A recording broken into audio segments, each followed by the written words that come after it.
चलिए ब्रेक के बाद स्वागत है आपका। लगातार आपको राजस्थान की हर तस्वीर सबसे पहले दिखा रहे हैं, सीधा सुनाते हैं सतीश पुनिया क्या कह रहे हैं। जिस तरीके से हमारी सनातन परंपरा में तीज त्योहार उत्सव होते हैं, उसी तरीके का लोकतंत्र का एक पर्व है चुनाव। और चुनाव में मैं सभी जागरूक मतदाताओं को ये अपील करूंगा कि वो अधिक से अधिक संख्या में मतदान करें, क्योंकि आज की शासन प्रणाली इसी वोट से निकलती है, वोट की ताकत से निकलती है, वोट की पेटी से निकलती है, ईवीएम मशीन से निकलती है। तो वोट जरूर करें, विकास के आधार पर, व्यक्तित्व के आधार पर, विचार के आधार पर।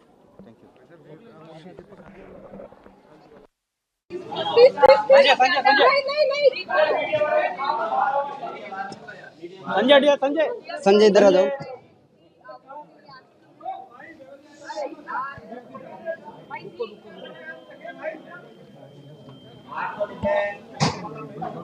अरे रुको यार, एक मिनट आगे से डूबिए दो।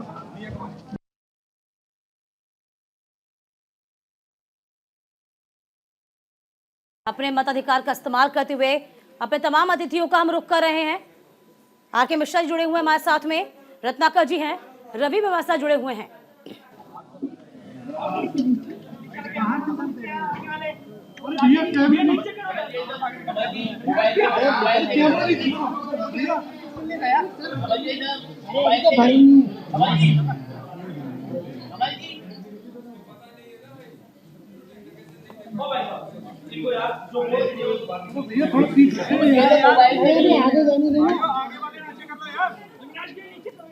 देखिए दिया कुमारी इस वक्त अपने मताधिकार का इस्तेमाल करेंगी और आपको बता दें कि इससे पहले सवाई माधोपुर से विधायक रह चुकी हैं दिया कुमारी।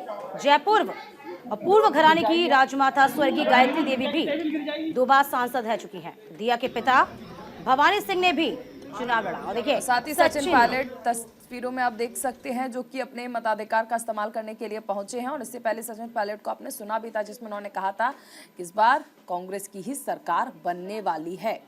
फिलहाल सचिन पायलट आप देख सकते हैं। बिल्कुल, देखिए चारुल, सचिन पायलट जिस गढ़ से ताल्लुक रखते हैं वो कांग्रेस का गढ़ कहा जाता है टोंक। विधानसभा क्षेत्र में चूंकि गुर्जर, अनुसूचित जाति जनजाति और मुस्लिम मतदाताओं का गढ़ है। और आपने सुना भी होगा कि किस तरीके से प्रधानमंत्री मोदी ने आखिरी वक्त जब प्रचार प्रसार चल रहा था, कहा था कि सचिन पायलट को लेकर बहुत ही उन्होंने अपनी संवेदना व्यक्त की थी कि जो कुछ उनके साथ हुआ, जो उनके पिता के साथ हुआ। और ये जब उन्होंने पलटवार किया था तो सचिन पायलट ने कहा था कि हम देख लेंगे। और साफ तौर पे कहना था कि गुर्जर वोट बैंक को साधना है, इसलिए सचिन पायलट को यहाँ पर सहानुभूति बीजेपी की ओर से दिखाई जा रही है। तो दिया कुमारी एक तरफ आप देखिए सवाई माधोपुर से विधायक रह चुकी हैं और मैदान में, और यहाँ पर सचिन पायलट की भी तस्वीर आप तक हम पहुंचा रहे हैं। फिलहाल राजसमंद से सांसद हैं दिया कुमारी, जो कि अपने मताधिकार का इस्तेमाल करने के लिए पहुंची। तमाम मेहमान हमारे साथ लगातार बने हुए हैं। आर.के. मिश्रा जी भी बने हुए हैं। मिश्रा जी देखिए, अगर हम भ्रष्टाचार के मुद्दे की बात कर लें तो दोनों ही पार्टियों ने इस मुद्दे को पूरी तरह से उठाया। यहाँ तक कि अगर हम कांग्रेस की बात कर लें तो कांग्रेस के विधायकों ने तो इसको लेकर बाकायदा स्टेटमेंट्स दिए थे विधानसभा में। निश्चित चारुल, आप देखेंगे मात्र भ्रष्टाचार ही नहीं, मुझे लगता है राजस्थान के अंदर में जो ये मतदान हुआ, इसमें हमारी माता और बहनें निश्चित तौर पर इसलिए बदलाव चाह रही है। जो कि आपने देखा होगा, जो कि पिछले इनके जो नेता हैं कांग्रेस के, उनके जो बयान है वो भी आपने विधानसभा के पटल पर आपने देखा होगा किस तरह से राजस्थान के अंदर में हमारी माता बहनें असुरक्षित है। ये भी हमने देखा है कि किस तरह से, अब उसका मैं जिक्र नहीं करना चाहता क्योंकि बार बार हम लोग बहुत बार इसका जिक्र कर चुके हैं। तो ऐसे बयान जब उन नेताओं के आते हैं, वो भी सदन के पटल पर, तो निश्चित तौर पर मुझे लगता है कहीं न कहीं हमारी माता बहनें इस बदलाव को जो जरूर चाहती हो। भ्रष्टाचार तो एक अलग विषय है, लेकिन जो महिला सुरक्षा की बात है वो हमारी सबसे बड़ी प्राथमिकता भी है। और खास करके मिश्रा जी, हम बात करेंगे महिला सुरक्षा की, यानी भ्रष्टाचार एक बड़ा मुद्दा है आप मानते हैं चुनाव में? निश्चित तौर पर मैं तो यही चीज कहना चाहता हूँ। एक सेकंड रोकना चाहेंगे, सचिन पायलट कुछ कह रहे हैं। उम्मीद करता हूँ कि आज अरे मोबाइल नीचे कर दीजिए भैया। के मतदाता अपने वोट के अधिकार का उपयोग करेंगे और अधिक से अधिक संख्या में जाकर अपना वोट कास्ट करेंगे। मैं उम्मीद कर रहा हूं कि इस बार अच्छा निर्णय जनता लेगी और हम लोगों के काम को, हमारी परफॉर्मेंस को और पार्टी की जो सोच है उसको ध्यान में रखकर आकलन करने के बाद सही निर्णय जनता लेगी, ऐसा मैं मानता हूँ। विवाद बदलेगा सर इस पर 5 साल का? मुझे लगता है कि इस बार जनता चाहती है कि कांग्रेस पार्टी की सरकार दोबारा बने और जो भाजपा का अंदरूनी बिखराव रहा, जो उनकी परफॉर्मेंस रही पिछले 5 साल एज ऑपोजिशन, उसको भी लोग देख रहे हैं। और हम लोगों का जो देश भर में आज जो कार्यकर्ताओं में उत्साह बढ़ा है, जो नई ऊर्जा के साथ काम कर रहे हैं, हाल ही में हम लोगों ने सरकार बनाई है कर्नाटक में, हिमाचल में, उसका भी लाभ हम लोगों को मिलेगा। और पार्टी, हमारी सोच, हमारा जो आगे का विजन है प्रदेश के लिए 5 साल का, उसको लोग आंक रहे हैं, देख रहे हैं। भारतीय जनता पार्टी ने 5 साल यहाँ विपक्ष की भूमिका निभाने में नाकाम रहे हैं, इसलिए मुझे पूरा विश्वास है कि भारी बहुमत के साथ हम लोग यहाँ सरकार बना पाएंगे। सर, इस बार पीएम मोदी खुद जनसभा करने के लिए उतरे थे, क्या असर देखने को मिल रहा है? कल आपका एक वीडियो सीएम की ट्विटर हैंडल से साझा किया, 5 साल में पहला वीडियो, इसमें बहुत देर हो गई। देखिए, हम लोग तो मिलकर चुनाव लड़ रहे हैं। कोई भी एक व्यक्ति ना तो चुनाव लड़वा सकता है, ना चुनाव हारवा सकता है, ना जितवा सकता है। पूरा टीम एफर्ट होता है और हमारी पार्टी में हम लोग कलेक्टिव लीडरशिप में काम करते हैं। 2018 में भी यही हुआ था, हम मिलकर चुनाव लड़े और सरकार हम लोगों ने बनाई। हम मिलकर चुनाव इस बार लड़ रहे हैं और उस समय बहुत चुनौती थी, हम विपक्ष में की सरकार पूर्ण बहुमत से बनेगी। बहुत बहुत धन्यवाद। चलिए प्लीज आने दीजिए।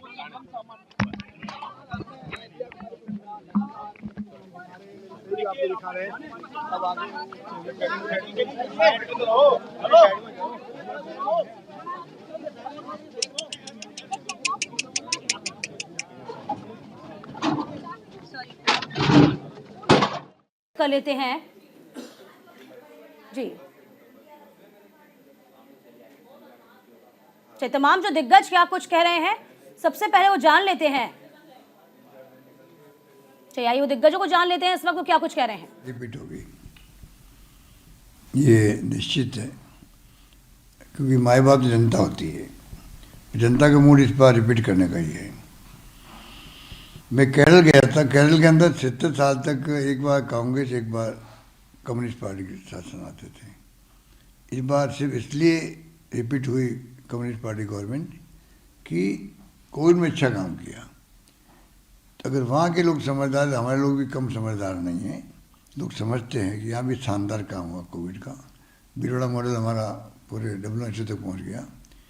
और साथ में जो हमने कानून पास किए हैं वेलफेयर के, स्कीम लेके आए हैं, राइट टू हेल्थ का एक्ट बना दिया, चिरंजीवी योजना लेके आ गए, जो 25 लाख का बीमा था 50 लाख का कर दिया। हिंदुस्तान में कहीं पे भी नहीं है। OP लागू कर दिया, जो कर्मचारियों के लिए बहुत बड़ी उपलब्धि है उनके लिए, क्योंकि उनकी सिक्योर हो गई रिटायरमेंट के बाद लाइफ। मैं समझता हूँ कि और भी कई कारण हैं कि जनता का मूड देखते हैं कि लगता है कि हमारी गवर्नेंस को, हमारी स्कीमों को हमारे फैंस लोगों ने लाइक किया। इसलिए कई चले जाओ राजस्थान में एंटी इनकम्बेंसी नाम की चीज़ नहीं मिलेगी आपको सरकार के खिलाफ में। ये बहुत बड़ी उपलब्धि हमारी है। मुझे लगता है कि पिछले 1 महीने के अंदर ये मुद्दे बहुत बड़े पैमाने पे उजागर हुए हैं। सबसे पहले तो लॉ एंड ऑर्डर सिचुएशन जो राजस्थान में है, स्पेशली महिला अत्याचार। फिर खाली महिला अत्याचार पे नहीं, पर दलित भी है और क्रिमिनल एक्टिविटी पूरे उसमें है। ये डेली का मामला है, महीने में नहीं, डेली का मामला है। तो एक तो ये बहुत लोग परेशान हैं। दूसरा, बेरोज़गारी वाला जो वायदा उनने किया था, अभी भी इसमें कुछ नहीं हुआ है। इसलिए कुछ भी नहीं हुआ है बिकॉज कोई रीट की परीक्षा में बैठ ही नहीं पा रहा है। इसकी वजह से गवर्नमेंट जो पोस्ट्स हैं वो भर नहीं पा रहे हैं। सम 19 बार तो आपके पेपर लीक हुए हैं। सो लोग, बच्चे स्पेशली, उससे बहुत परेशान हैं। They say up to the amount of almost 70 lakh youngsters जो बैठ नहीं पाए हैं और जिनको आशा थी पर कुछ हुआ नहीं है उसमें। किसान और खेतों के तरफ चले जाओ तो आप बिजली की ज़ोरदार प्रॉब्लम बताते हैं, पानी की है। ऐसा क्या चीज़ है जिसके बारे में हम लोग सोचा करते थे, क्योंकि ये रोज़ अनाउंसमेंट्स कुछ ना कुछ करते थे, बहुत कुछ काम किया है, पर फील्ड में जाओ तो मालूम पड़ता है कि ये तो खाली अनाउंसमेंट्स ही थे। जिसने समाज के हर वर्ग और संवर्ग के साथ में धोखा किया है। 2018 में किए गए वादों में से किसी भी वादे को पूरा नहीं किया। केवल थोथी घोषणाएं करना, योजनाओं के नाम पर जुमलेबाजी करना, इसके चलते जनता अपने आप को ठगा हुआ महसूस कर रही है और परिवर्तन के संकल्प के साथ जनता जुटी है। इसलिए अब की बार राज बदलेगा और केवल बदलेगा ही नहीं, इतनी बुरी तरह बदलेगा कि आप देखेंगे कि एक नया इतिहास बन गया है। चलिए, तो तमाम दिग्गजों को हम लगातार सुना रहे हैं, उनकी प्रतिक्रियाएं आ रही हैं। मिश्रा जी, सवाल यही है, भ्रष्टाचार को कितना बड़ा मुद्दा मानते हैं आप? चारुल जी मेरे से पूछ रहे हैं जी। हाँ चारुल जी, देखिए यहाँ पर अभी मैंने आपको सबसे पहले कहा है कि भ्रष्टाचार तो मुद्दा है ही, लेकिन अगर हम प्रदेश के अंदर में सुरक्षित ही नहीं रहेंगे तो मुझे लगता है जो कि कम से कम उस प्रदेश की सरकार को शर्म होनी चाहिए, बेशर्म की तरह काम नहीं करना चाहिए। आज हमने बार बार यही चीज तो मुद्दे उठाए हैं, क्योंकि महिला हमारी माता बहनों का किस तरह से सुरक्षा हो। जी, आरके मिश्रा जी रोकना चाहेंगे, यहाँ पर गौरव वल्लभ को आप देख पा रहे होंगे।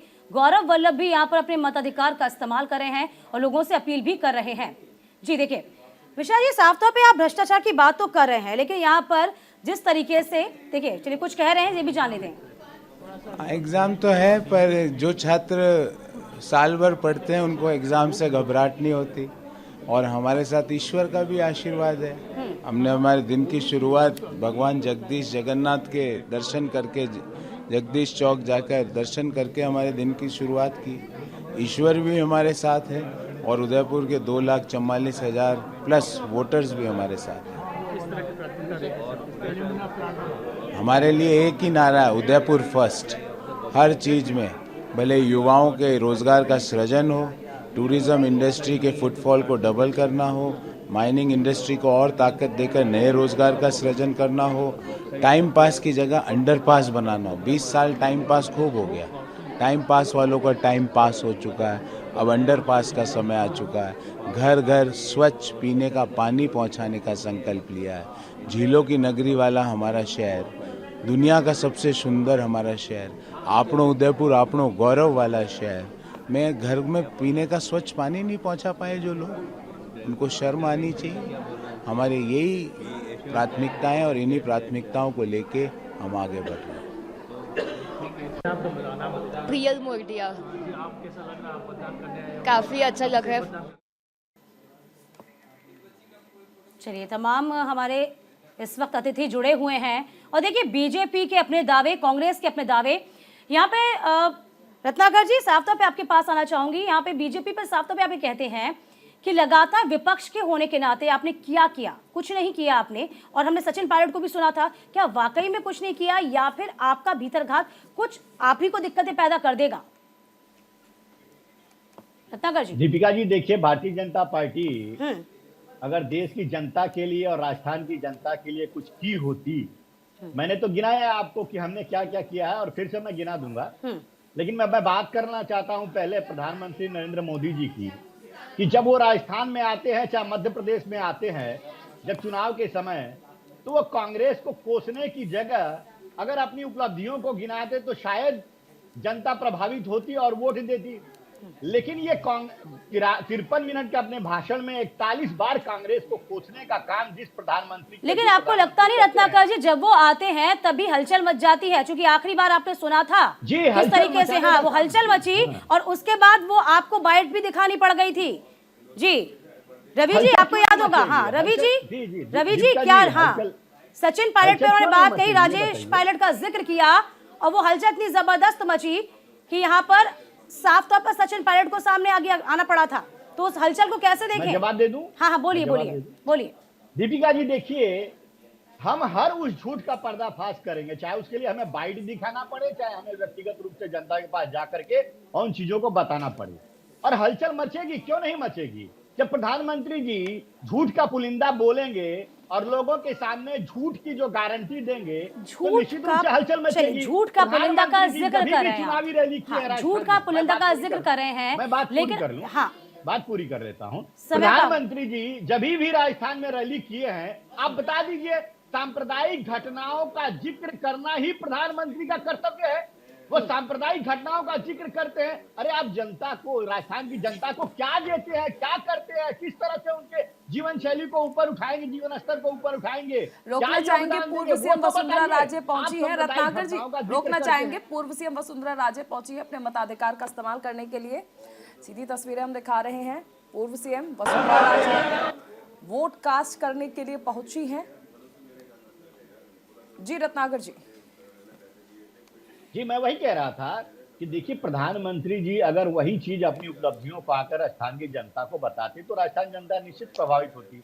लेकिन आज परिस्थिति इस कदर भारतीय जनता पार्टी की खराब है कि ये आ करके सांप्रदायिक घटनाओं तो ये मुद्दे कौन देता है? मुद्दे आप ही तो देते हैं ना बैठे बैठे, चाहे अंतर कलह का मुद्दा हो, जिस तरीके से प्रधानमंत्री मोदी ने उठाया उस मुद्दे को, लाल डायरी का जिक्र हो, वो तमाम मुद्दे आप ही के दिए हुए हैं, वही मन से बोला जाता है। चलिए अब मैं आगे बढ़ जाऊं, सभी के पास आ जाऊं। रवि जी क्या लगता है आपको? प्रश्न का जवाब दे जाता हूँ। जी बहुत देखिए, अगर लाल डायरी, पीली डायरी, नीली डायरी का ये जिक्र करते हैं तो ये इनके पास एजेंसियां हैं।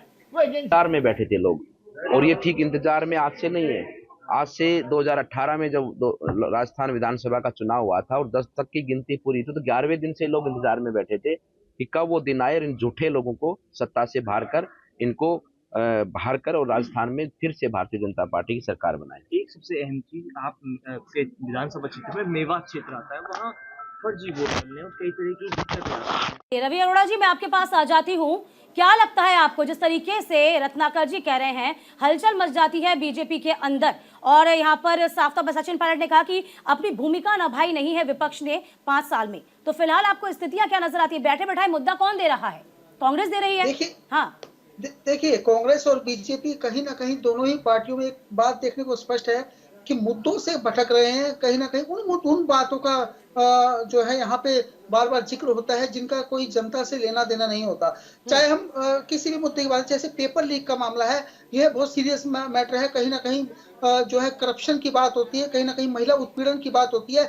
ये सब मुद्दे हैं जो जमीनी स्तर पर बात जिनकी हो सकती है, पर मुद्दों से भटककर कहीं ना कहीं दोनों ही पार्टियों के लिए, चाहे हम मध्य प्रदेश की बात करें चाहे राजस्थान की बात कर लें, क्योंकि कांग्रेस के लिए 2024 के अंदर यह तय होना जो इंडिया गठबंधन बना है उसके अंदर अपनी नींव, अपनी मजबूती के साथ खड़ा होने के लिए, क्योंकि जितना मजबूत गठबंधन कांग्रेस की सीटें ज्यादा होंगी, जितने स्टेट उनके पास ज्यादा होंगे, उनको आने वाले टाइम में उतनी ही सीटों पे ज्यादा लड़ने का मौका मिल पाएगा इंडिया गठबंधन में। इसलिए कहीं ना कहीं ये तैयारी है पूरी तरह से राजस्थान को जीतने की। इसी ऐसे ही भारतीय जनता पार्टी के लिए भी यह एक सेमीफाइनल है लोकसभा का, और इसके अंदर उन मुद्दों से भटककर कहीं ना कहीं, जिस प्रकार से आपने देखा प्रधानमंत्री जी के नाम के साथ पनौती शब्द का इस्तेमाल किया गया, जिस प्रकार से बार बार जो है कहीं ना कहीं प्रधानमंत्री जी के नाम के लगातार उनको नाम को चुनौती दी जाती है। लेकिन मैं समझ ने मेरा वोट दिया, आप भी अपना वोट दें।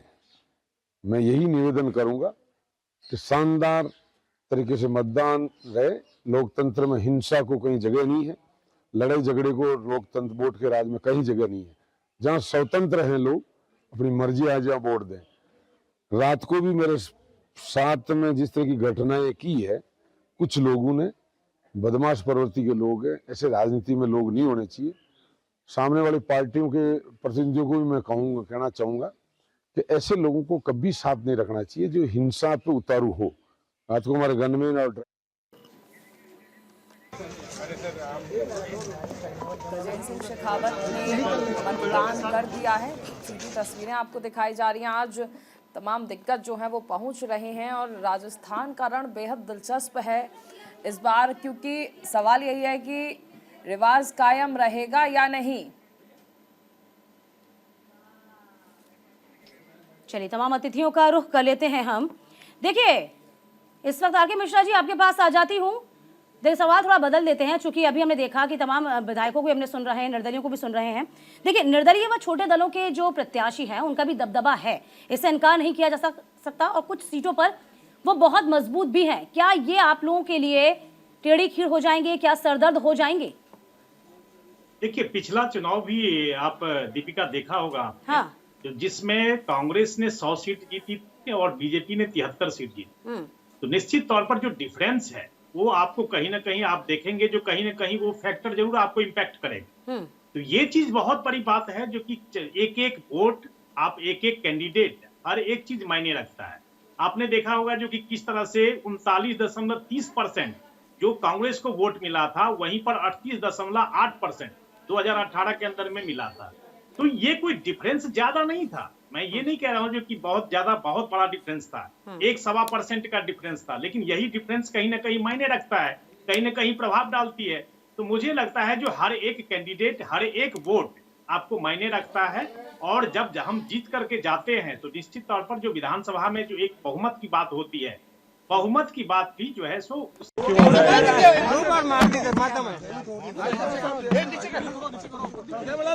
आराम से सब फ्री हो जाओ। चलो ठीक है। मैंने गहलोत साहब से एक चीज सीखी है कि इसको ऐसे नीचे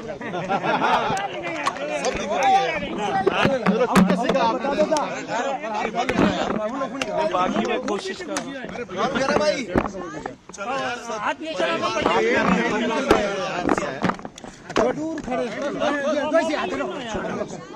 देखिए आराम से करें।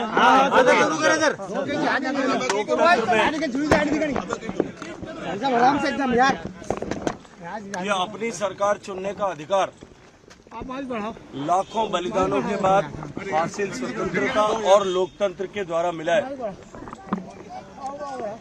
5 साल के लिए हम अपने क्षेत्र का, अपने राज्य का, अपने देश का भविष्य चुनने के लिए, और 5 वर्ष पूर्व जो मतदान हमने किया था, उस मतदान के चलते जिस तरह की परिस्थितियां और हालात बनी, इन दोनों का आकलन कर हमें मतदान करना चाहिए। अधिकतम मतदान हो और हम 100% मतदान के स्तर तक पहुंचे, ये लोकतंत्र की परिपक्वता और लोकतंत्र की पवित्रता, शुचिता दोनों को का परिचायक है। इसलिए आजादी के बाद में पहली बार हुए चुनाव में 35% मतदान से अब 70% से ज्यादा मतदान होने लगा है। लेकिन अभी भी मेरा आग्रह और अनुरोध यही रहेगा कि हम और अधिक इस मतदान प्रतिशत को बढ़ाएं।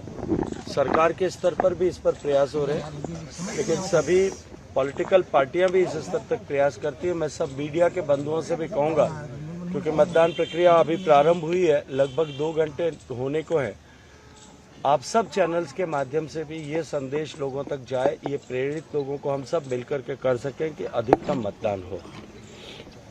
इस बार क्या लगता है,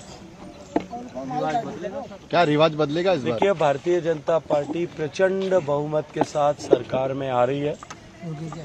जनता अब की बार मतदान करते समय जो 5 साल तक दुख, तकलीफ, कष्ट सहे, महिलाओं के साथ जो अपमान हुआ, महिलाओं के साथ जो अपराध हुए, उन एक एक अपराध का जैसे बदला ले रहे हो।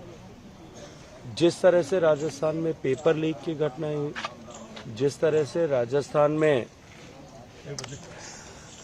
अपराध बढ़ा, जिस तरह से राजस्थान में भ्रष्टाचार बढ़ा, इन सब विषयों को संज्ञान में रखते हुए अब की बार राज बदलने के लिए और एक नया इतिहास कायम करने के लिए राजस्थान की जनता मतदान करने वाली है। मारवाड़ से बिलोंग करते, तो मारवाड़ में क्या स्थिति रहेगी? तो राज बदलने के लिए और इतिहास रचने के लिए आज राजस्थान की जनता वोट करेगी। गजेंद्र सिंह शेखावत को आपने सुना। बिल्कुल, 5 साल के बाद ये मौका मिलता है कि आप अपनी सरकार चुने। तो न्यूज़ इंडिया अपने मंच से तमाम दर्शकों से अपील करता है कि अपने घरों से आप बाहर निकलिए। जलपान आप बाद में कीजिएगा, लेकिन अपना मत का इस्तेमाल सबसे पहले कीजिए। लोकतंत्र का ये पावन उत्सव है, इसमें अपनी भागीदारी जरूर सुनिश्चित कीजिए। फिलहाल वक्त एक छोटे से ब्रेक का।